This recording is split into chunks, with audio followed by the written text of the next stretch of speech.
Hello YouTube, I'm Whitesushi and today I'm back with my second KL7 build video, which is gonna be on Little Horn Valley, KL7 public game as always. And without further ado, let me show you guys the relics. So firstly, I will be using the Spike Blockade with Power Pylon, Fortification as well as Shooting Guard. For my weapon manufacturers, I'm running a mark with Defense Crit Damage, Power Transfer as well as Deadly Strikes. Lastly, I have the Skyguard Tower, which is running Power Transfer, Destruction as well as Deadly Strikes. Alright, so we are gonna ready up and once again, this is a public game. This is a build showcase. So if you guys are running this build in maybe like a solo game, this is definitely gonna work. If you guys are running it in the KL7 public game with like 4 people in your game, it might take a bit of understanding the placement and stuff. But don't worry, I will be going over why I placed everything that way in a certain way. Why certain auras are placed in a certain way. And once again, KL7 4-man public game. I don't do solo build showcase. There's not much point. A lot of builds actually work in solo. They don't really work in 4-man. And I'm sure that you guys want to see how 4-man builds are actually done. So I've decided to just do builds in 4-man and not waste time and do solo builds. But anyway, we're gonna start off with the extreme left side lane. This is the one lane that I'm currently kind of experimenting with. I want to be a bit greedy with only one wall, but as you guys can see, it's a bit too greedy, so I might have to adjust this wall a little bit and try to overcome the lady out. So I'm just trying to run past this. But ideally, you want to set it up this way. So there's a total of 5 lanes on this map. So how I have divided my defense units is that I will commit 200 defense units to each lane, and then leave the. I'm sorry, guys. That was a mistake. I meant there's a total of 1,000 defense units on this map, and I will place 2 sky guards to just take care of all the air lanes sort of. And once I have the 2 sky guard towers sorted out, I'll have about 900 defense unit, which I'll evenly divide amongst all the 5 lanes. And I found that the best way to actually distribute that amount, I believe it's 180 defense units per lane, almost maybe. Not too sure about it, but ideally you just want to have a weapon man's chain, weapon manufacturers, one war, as well as a flame aura on every lane. So right now I've only been on this lane because I was trying to observe the Lady Orc paths and stuff. I might have to shift the wall a bit to the left, I think. But we'll see how it goes. This is kind of the only lane that requires you to pay attention and take a look at. Alright, we're gonna upgrade this flame aura here. I'm gonna move over to the other lanes and show you guys what's going on. So for the top left lane here, same setup, one wall, weapon manufacturers is right at spawn, as well as with one flame aura, and there's actually no gap on this lane, so Lady Orcs can't really get past. Don't really have to care about this lane too much. Sometimes you go over this bench here, which is really weird, but generally it doesn't happen. And once you upgrade flame aura enough, this is almost impossible to get past. So moving over to the right side, the extreme top lane, top middle, we have one wall, same setup, one weapon manufacturer chain as well as a flame aura. Ideally, you want the weapon mans to cover the area at the spawn and cover the area at your wall. So you guys can see that I'm lagging really badly, just rubber banding all over the place. But it's fine. Just have a rough idea, showing you guys to make you guys have a rough idea of what's going on. So on the top right lane, I actually have weapon manufacturers as well as one flame aura. Again, touching the spawn, touching the walls, and you should be good. Moving down over here, I have the same setup. This lane is a bit risky as well, I believe, simply because there's this huge gap here. But ideally, same setup, cover the spawn, cover the wall, and you should be good. Once again, KL7 4-man, if you guys are just trying to, play alone and get through some content, just do solo, that's perfectly fine. This wall is dying because of all the goblins that are just suiciding to it, which is a bit of a problem.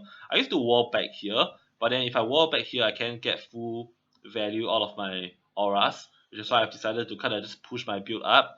And by pushing the build up, I'm kind of forcing myself to not, in a way that forcing myself to not be able to deal with these suicide kobolds effectively. And when I can't deal with them effectively, they kind of just suicide into my walls, and my walls take heavy amounts of damage.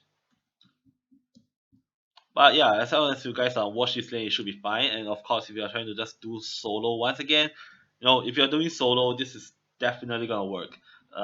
This amount of distance is more than enough for your weapon manufacturers to just take out all the suicide kobolds as they're running into your walls. If this is solo, but of course, in format they get a bit of more health, so it's really annoying to deal with. But anyway, just drop all your gems onto the flame auras. My teammates are actually upgrading my walls. Upgraded this myself. Keep them to like tier 2 is fine. Going above tier 2 is a bit of a waste of defense units. You rather just upgrade your flame aura at this point. Actually, they're all tier 2, so that's nice. But yeah, this build is definitely good. I'll show you guys the Skyguard placements. Firstly, I have one Skyguard here right beside this gate lock. This Skyguard is essentially able to just kill this lane. Like this Skyguard is essentially just to cover this lane. Like if there wasn't an airwave here, I wouldn't even have this Skyguard. So that's like 50 DU. But because there's an airwave here, I have no choice but to actually drop a Skyguard here. And yeah, as you guys can see, for some weird reason, the Yorks are getting past, but they are getting pulled back by the War's aggro. Really interesting. So there's been no leaks so far. And the other sky guard I actually have is over here on this platform. So this sky guard covers the entire map essentially. Air units that come from this side is gonna fly past to that wall, subsequently to this gate lock, where they will die somewhere along the path. And I believe this wall is taking some damage from Drakins again. Really annoying Drakins that just sit in spawn and enable some of that spawn protection. It's fine though. Alright, so we have a Maltese here. I'm gonna show you guys how fast he dies. Switch over to my EV2, hold my left click. Prop? No prop? Wow, that's unfortunate there. Really unlucky with this Maltese particularly. Zero procs at all, that's fine. Alright, gonna hit G. Do I get my Flame Aura up? Actually, this Flame Aura is only tier 1, what? I'm surprised this lane is doing so well with a tier 1 Flame Aura, but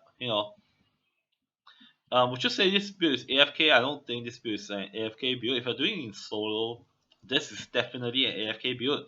Don't really have to even pay much attention if you're like running this game like solo one man.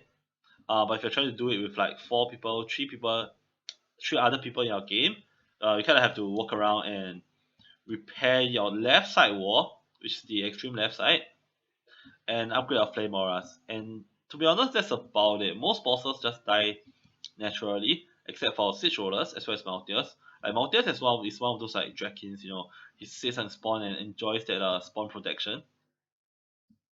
So it's taking big damage again. Once again, it's generally just suicide kobolds. So I'm probably gonna look to moving this wall back like along this line where it's still blocking the lane, and it's a bit further so the suicide bombers actually die on their own. But right now I don't really see a point. Do I upgrade it? No, I'm just gonna repair it I suppose. And assassin just bugging me out here. Right, there we go.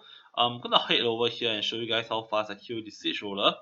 Since I didn't manage to show you guys the EV2 damage on Maltese. So we're gonna go behind the siege roller, pop my Draco Lich, hold my left click. Just need one proc? No? Okay. Wow, look at that guys. Literally zero charged shots. Literally zero. Look at this. My EV has not lifted her arm like a single time. And the siege roller still melted. Do you guys see that? And at this point I just feel like I forgot to equip the shard at all, so I went to check. But wow, that was zero procs and the siege roller still melted. The only good thing about EV2 damage, which is the charged shot, zero procs, and the siege roller still melted within like under 10 seconds on like a 4-man game, 4-man KL7 lobby. So yeah, that's pretty impressive, I suppose. What is with this luck today? Feels bad, man. Like if I actually proc once, the siege roller would have been instantly gipped. It's almost a one shot. Almost a one shot. Alright, so we are in wave 5 right now. I actually forgot to shift my wall to test out stuff. But it's okay. It's okay. I will test it out on my own. But anyway, hope you guys enjoy the build. let me know down in the descriptions if you guys have any questions. If you guys want to see have a certain build, I mean build videos, build wise, maps wise, I will be uploading all the new KL7 maps over the week, next week and stuff. So don't worry about it.